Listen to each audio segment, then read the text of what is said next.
En manchette, disparition d'une jeune femme de 22 ans, toujours sans nouvelles de Sarah-Ève Terrien. Symbole religieux, une initiative sherbrookoise sème la controverse.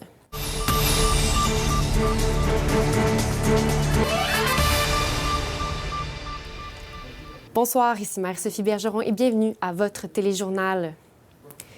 William Blaney, une jeune sherbrookoise de 22 ans, Sarah-Ève Terrien, portée disparue depuis maintenant 48 heures.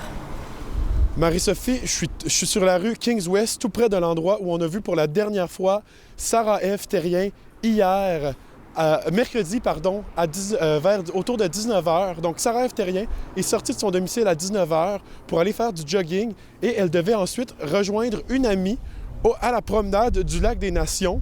Elle devait la contacter une fois sur place, ce qu'elle n'a jamais fait. Son amie l'a attendue durant 2 heures et a par la suite tenté de la rejoindre par Facebook, par message texte et par téléphone. Elle n'a jamais répondu, ce qui est étrange selon cette dernière, puisque normalement, elle répondait très promptement à tous les messages qu'on lui envoyait. Il semblerait donc que plusieurs éléments pointent également dans la direction d'un enlèvement. Certaines personnes ont aperçu une voiture grise dans laquelle était assis un homme de 45 à 65 ans, s'arrêter tout près de la victime, peu avant le présumé enlèvement. Et ce matin, on a retrouvé le cellulaire de la victime dans le boisé du champ des Buttes, Marie-Sophie. En effet, la communauté de Sherbrooke est en émoi, mais semble vraiment rassemblée autour de l'annonce de la disparition de la jeune femme. Mais évidemment, il y a les parents pour qui c'est une nouvelle totalement très, très tragique, qui ont peur pour la vie de leur jeune fille. Et il y a aussi les citoyens de la ville de Sherbrooke qui se sont rassemblés et qui ont déjà commencé, Marie-Sophie, à envoyer des informations qu'ils considèrent pertinentes aux services de police afin d'aider dans l'enquête. Et d'ailleurs, Hugo Lachance, porte-parole pour le service de police de la ville de Sherbrooke, a indiqué aux gens qu'ils pouvaient envoyer toute information qu'ils considéraient pertinente et utile à l'enquête afin de faciliter le travail des policiers, Marie-Sophie. Et juste rappeler, lorsqu'elle est disparue, Sarah-Ève Terrien portait un gilet orange avec des barres noires, des joggings noirs ainsi qu'une tuque noire, Marie-Sophie. Excellent. Merci beaucoup, William, pour ces précisions. Encore une fois, n'oubliez pas de contacter les autorités si vous avez des informations à partager.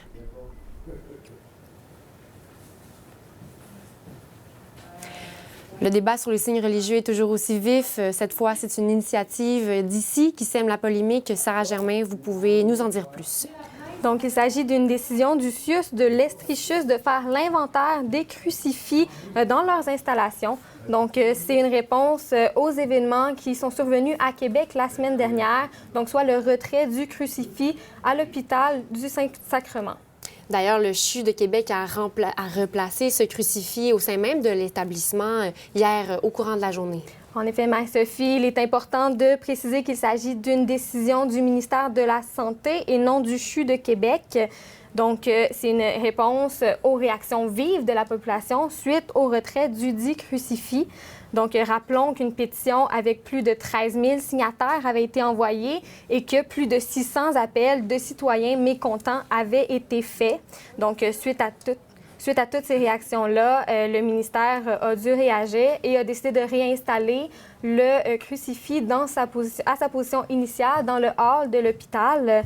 Et en ajoutant un message explicatif en dessous qui explique la valeur historique du symbole religieux. Oui, une bonne idée, Sarah. D'ailleurs, c'est pas seulement au Québec que les questions religieuses suscitent une controverse, puisque plusieurs manifestations sont prévues, d'ailleurs, dans les prochains jours.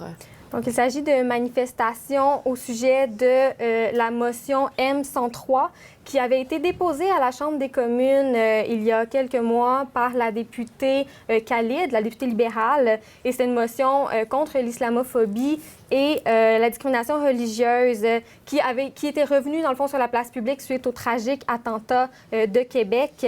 Donc, c'est une manifestation qui est organisée par la Coalition canadienne des citoyens inquiets.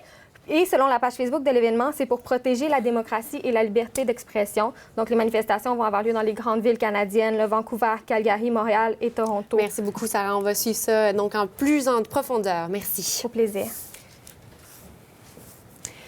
Alors, le ministre des Transports, Laurent Lessard, a annoncé ce matin un investissement de 4,6 milliards de dollars répartis sur 2 ans pour l'entretien du réseau routier de la province. Près de 1,8 milliard sera attribué à la Ville de Montréal, notamment pour les rénovations des chantiers de l'échangeur Turcot et d'Orval. D'autres sommes seront réparties entre différentes régions.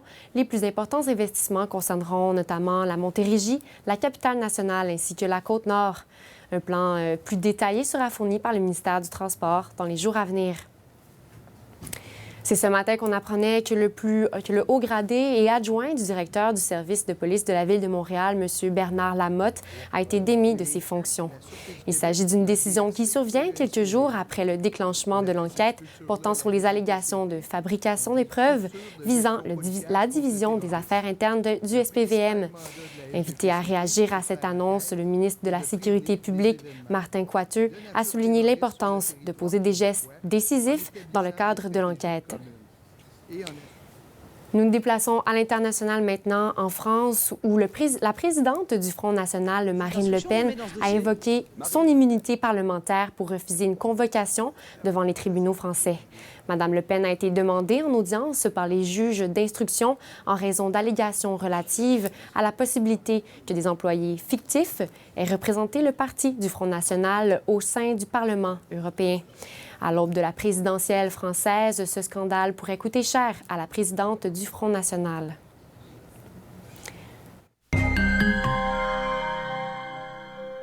Sinon, revenons un peu plus près de nous. En météo, la température s'annonce glaciale.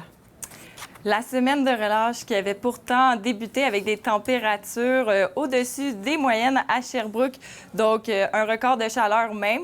La température se voit chuter.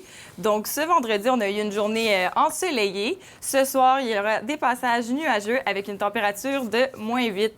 Samedi, donc demain, nous aurons une journée avec quelques passages nuageux, mais ce sera alternance soleil-nuage, puis une température de -12 qui est sous les moyennes normales saisonnières. Donc, et puis dimanche, ce sera également soleil-nuage. Merci beaucoup, Laurence. Donc, on va suivre ça avec attention. Au sport, la fébrilité se ressentait hier soir sur la glace du Centre Bell où le Canadien de Montréal l'a emporté par la marque de 2-1 face aux Prédateurs de Nashville. C'était le premier passage à Montréal de l'ancien joueur du tricolore Piquet Souban, à qui l'organisation du Canadien a adressé un vibrant hommage, qui lui a même donné des larmes aux yeux. Du côté de la Ligue hockey junior majeure du Québec, le Phoenix de Sherbrooke affrontera ce soir les Olympiques de Gatineau à domicile. C'est un match important pour la formation qui se bat actuellement pour une place en série éliminatoire. Et puis, en culture...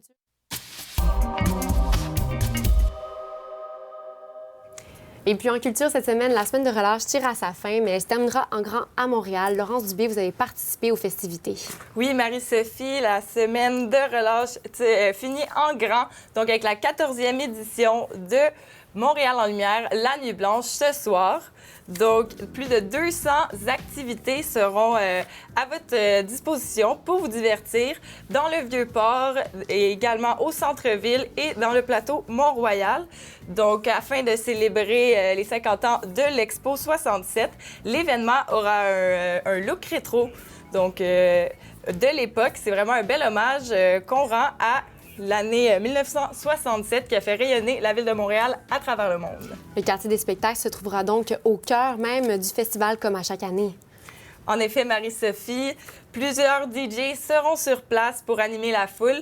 Également plusieurs activités dont la tyrolienne, la grande roue lumineuse et les glissades urbaines. Pour profiter pleinement de l'événement, le métro sera ouvert toute la nuit du 4 au 5 mars, encore une fois cette année. Montréal en lumière offre donc une belle programmation en spectacle intérieur comme extérieur aux visiteurs. Le choix est ample, il y a beaucoup de choix. Donc, plusieurs grands noms de la musique québécoise ont été présents depuis le début du festival. Entre autres, Bobby Basini, qui a été au Métropolis le 24 février dernier et qui sera, par le fait même, ce soir à Sherbrooke, au Théâtre Grenada.